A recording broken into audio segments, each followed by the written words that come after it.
হতে থাকলো। সে খুব আল্লাহ তাআলার কাছে কান্নাকাটি করলো।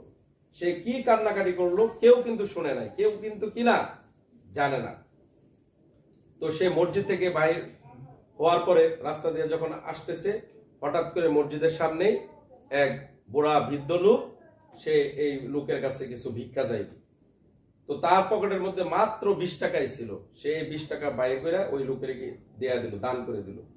সে ওই ভিক্ষুক এই টাকা পাইয়া তারপর ওনাকে বললেন যে আপনি আমাকে যে 20 টাকা দান করছেন, আপনি জানেন না আমার যে এই টাকা দিয়ে আজকে কত বড় উপকার হবে। সে এই লোকের জন্য দোয়া করে চলে গেল।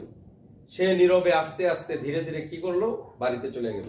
বাড়িতে যাওয়ার পর সে কারোর সাথে কোনো কথাবার্তা নাই, কোনো ধরনের আলোচনা, কোনো শব্দ নাই।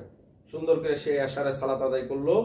আদায় করার পর সে তার নিজের বিছানায় শুয়ে পড়লো এবং মনে মনে সে এরকম চিন্তা করতে লাগলো যে আল্লাহ, তুমি আমাকে মানুষের মধ্যে মূল্যহীন করো, কিন্তু তুমি তোমার কাছে আমাকে মূল্যহীন করিও না।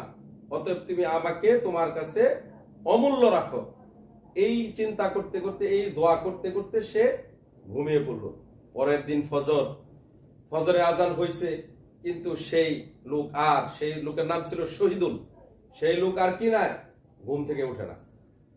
তো খুব ডাকাডাকি করতেছে। ফজরের সালাতে যে ইমাম সাহেব প্রতিদিন জানেন যে এই শহীদুল ফজরের সালাতে আসে, কিন্তু আজকে সে আসতেছে না। তো ইমাম সাহেব আরো মুসল্লিরা ফজরের সালাত শেষ করে ওই শহীদুলের বাড়িতে গেল। যাওয়ার পরে ডাকতেছে যে শহীদুল ভাই আপনি কোথায়? তখন তার স্ত্রী বা বাচ্চা কাচ্চা তারা বলতেছে যে উনি তো ঘুমাইছিল, কিন্তু এখনো তো উঠতেছে না। তখন সবাই তাকে ডাকাডাকি করলো, কিন্তু আসলে সে কি করে না, আর ওঠে না। সে আর উঠেই না, সে আল্লাহ তাআলার সান্নিধ্যে চলে গেল।